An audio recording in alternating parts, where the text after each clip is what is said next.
So hello everyone, 2025 সালের HSC পরীক্ষার্থীদের ইতিহাস প্রথম পত্রের শর্ট কোশ্চেনের সঠিক সমাধান। তো এখানে প্রথম প্রশ্নটি আছে, ভারতের জাতীয় কংগ্রেসের প্রতিষ্ঠাতা কে? অক্টিভিয়ান হিউম।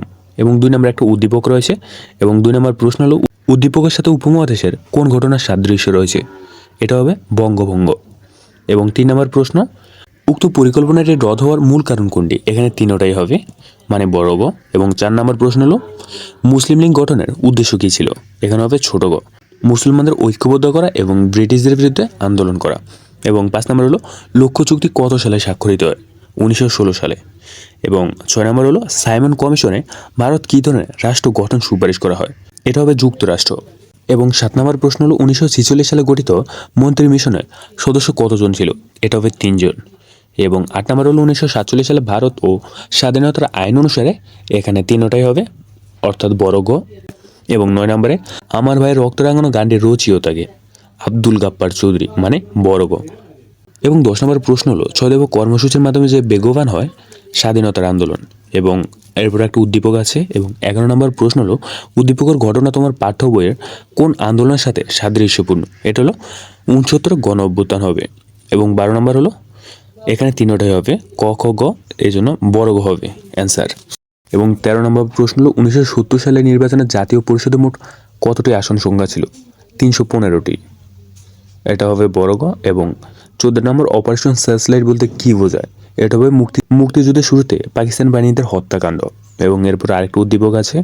এবং 15 নম্বর প্রশ্ন হলো উদ্দীপকের ঘটনাটি তোমার পাঠ্য বইয়ের মুক্তিযুদ্ধকালীন কোন শিল্পের সাথে সাদৃশ্যপূর্ণ? এটা হবে জর্জ হ্যারিসন। এবং 16 নম্বর উল্লেখিত শিল্পীটির বিষয়, এখানে হবে ক খ পাকিস্তানের রক্ষায় সাহায্য করে এবং মুক্তিযুদ্ধের পক্ষে অর্থ সংগ্রহ করে। এবং 17 নম্বর প্রশ্ন হলো বাংলাদেশের স্বাধীনতা যুদ্ধের বিরোধিতা করেছিল মার্কিন যুক্তরাষ্ট্র এবং চীন। এবং 18 নম্বর প্রশ্ন হলো ভেটো দেওয়া বলতে কি বোঝায়? বিরোধিতা করা। এবং 19 নম্বর হলো বাংলাদেশের মুক্তিযুদ্ধের সময় যুক্তরাষ্ট্রের রাষ্ট্রপতি কে ছিলেন? Richard Nixon. এবং 20 নম্বর প্রশ্ন হলো ইউরোপ থেকে ভারতে আসার জলপথ আবিষ্কার করেন কে? Vasco da Gama. এবং 11 নম্বর ফোর্ট উইলিয়াম দুর্গ কোথায় অবস্থিত? এটা হবে কলকাতায়। এবং এরপরে আরেকটা উদ্দীপক দেওয়া আছে। এবং 22 নম্বর প্রশ্ন হলো উদ্দীপকের বর্ণিত হাকিম ও করিমের দ্বন্দ্ব ভারতের ইতিহাসে কোন দ্বন্দ্বের প্রতিফলন ঘটে? এটা হলো ইঙ্গো ফরাসি। এবং 23 নম্বর প্রশ্ন, এর ফলে ভারতে কী ধরনের পরিবর্তন হয়? ইংরেজদের প্রভাব বৃদ্ধি পায়। এবং 14 নম্বর প্রশ্ন হলো বক্সারের যুদ্ধ কত সালে সংঘটিত হয়? 1764 সালে।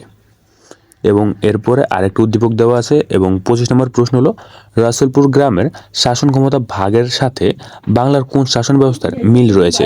দ্বৈত শাসন। এবং 26 নম্বর প্রশ্ন হলো এরূপ শাসন ব্যবস্থার ফলে সৃষ্ট দুর্ভিক্ষ কত খ্রিস্টাব্দে হয়? এটা হবে 1770 খ্রিস্টাব্দে। এবং 27 নম্বর হলো কত খ্রিস্টাব্দে ভারত উপমহাদেশের ইস্ট ইন্ডিয়া কোম্পানির শাসনের অবসান ঘটে? এটা হলো 1857 সালে। এবং 28 নম্বর প্রশ্ন হলো ব্রিটিশ ভারতের প্রথম ডাইসরে কে ছিলেন? লর্ড ক্যানিং। এবং 29 নম্বর হলো লর্ড রিপন। এবং 30 নম্বর হলো ভারতের বিচারকদের ইউরোপ অপরাধের বিচার ক্ষমতা।